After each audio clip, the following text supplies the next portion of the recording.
जब जब जग किसी पर हंसा है तब तब इतिहास उसी ने रचा है। जी हाँ दोस्तों, इस तरह की घटनाएं इतिहास के पन्नों में भरी पड़ी है कि जब जब किसी पर हंसा गया है, जब जब किसी को छोटा समझा गया है, किसी के प्रयास को महत्वहीन समझा गया है, तब तब कुछ ऐसा हुआ है, तब तब वो कुछ ऐसा किया है जिससे पूरी दुनिया में क्रांति आई है, पूरी दुनिया में एक बदलाव आया है।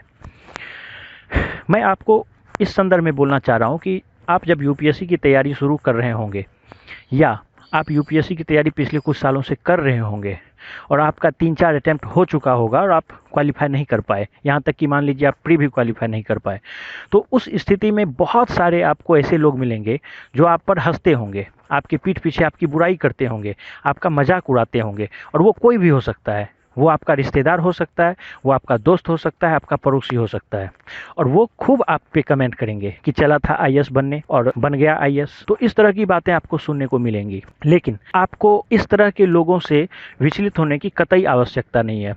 यदि आप 4 क्या 5 अटेम्प्ट भी आप गवा चुके हैं, 6 अटेम्प्ट भी गवा चुके हैं, जब तक अंतिम प्रयास तक आप कोशिश नहीं कर लेते हैं, आपका आखिरी अटेम्प्ट नहीं खत्म हो जाता है, तब तक आप कोशिश जारी रखें। क्योंकि जब आप 4 प्रयास 5 प्रयास देते हैं तो आप सच में उस स्तर तक पहुंच जाते हैं जब बहुत कम समय में आप क्वालिफाई कर सकते हैं। 4 अटेम्प्ट तक आप ये सीखें कि किस किस तरीके से आप कम्पीट नहीं कर सकते हैं, आप किस किस तरीके को अपनाए जिसकी वजह से आपका सिलेक्शन रुक गया।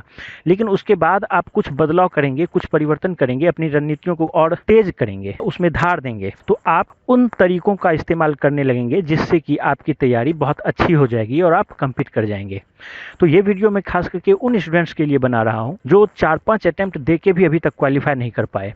और जब कभी आप पे हंसा जाए, जब कभी आप पर कोई हंसे, तो आप भी मन ही मन हंसिए, आप भी मन ही मन मुस्कुराइए उस आदमी पर जो आप पर हंस रहा है, और मन मन आप सोचिए कि ये कितना नादान है, कितना बेवकूफ़ है, कितना नासमझ है। इस नासमझ को अभी तक ये नहीं पता कि प्रयास करने से ही सफलता मिलती है। और यकीन मानिए दोस्तों, यदि आप अंतिम समय तक बिना किसी के बातों में आए या बिना डाइवर्ट हुए अंतिम समय तक यदि आप प्रयास करते रहेंगे, तो मैं आपको यकीन दिलाता हूं कि कोई कारण नहीं है जो आपका फाइनल सिलेक्शन ना हो। आपको हमेशा एक चीज़ ध्यान में रखना है कि यदि आप पे दुनिया हंस रही है, यदि आप कुछ ऐसा कर रहे हैं जिससे कि दुनिया आपका मजाक उड़ा रही है, तो आप समझ लीजिए कि आप बिल्कुल सही ट्रैक पे आगे बढ़ रहे हैं। क्योंकि यदि आप सामान्य काम करते, पूरी दुनिया जो बिल्कुल नॉर्मल काम होता है, आप यदि वो कर रहे होते तो शायद कोई आपको नोटिस भी नहीं करता। लेकिन चूंकि आप लीक से हटकर कुछ कर रहे हैं, चूंकि आप कुछ ऐसा कर रहे हैं जो बिल्कुल ट्रेंड से अलग है, इसीलिए हर कोई आपको नोटिस कर रहा है और आप पे हंस रहा है। और ध्यान रखिए कि ये हंसने वाले 2 तरह के लोग होते हैं। एक वो जिनको आपकी शक्ति का एहसास ही नहीं है, जिनको ये पता ही नहीं कि आप क्या क्या कर सकते हैं, तो उनसे आपको कोई समस्या नहीं है, उनको हंसने दीजिए।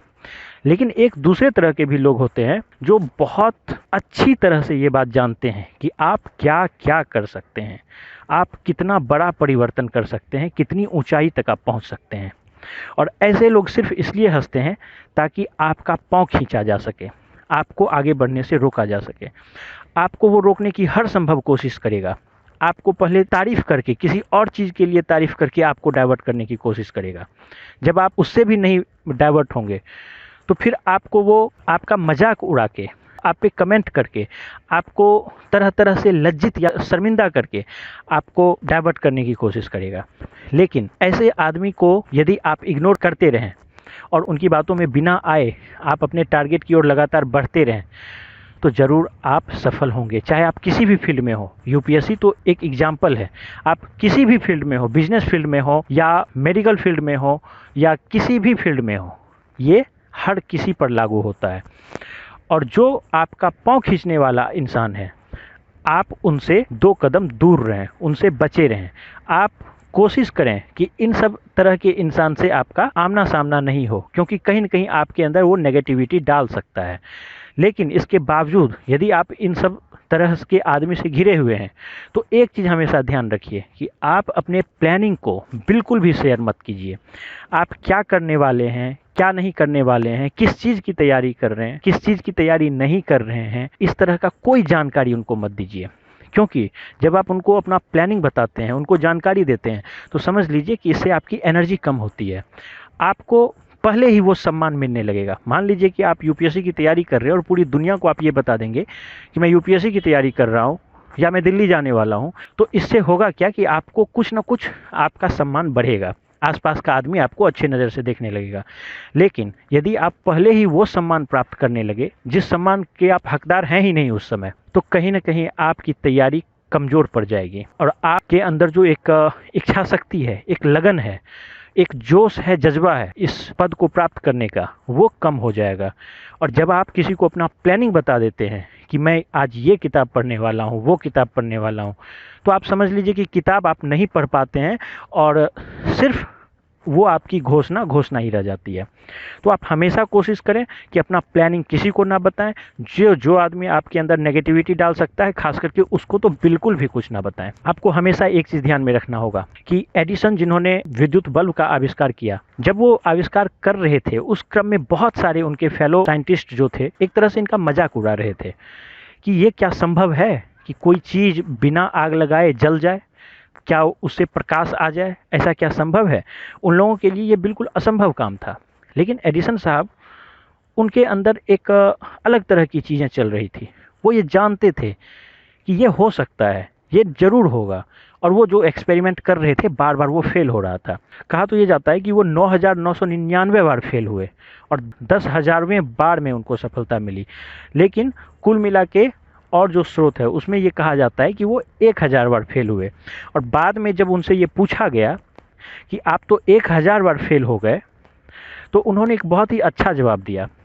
वो कहे कि मैं 1,000 बार फेल नहीं हुआ, बल्कि मैं 1,000 बार सफल रहा और मैं 1,000 बार वो तरीका सफलतापूर्वक खोजा कि किस किस तरीके से इस तरह का इन्वेंशन नहीं किया जा सकता है, और ये तरीका मेरी सफलता है, क्योंकि जो बाद में आने वाला वैज्ञानिक है वो उस तरीके का इस्तेमाल न करे जिस तरीके से असफलता मिल सकती है।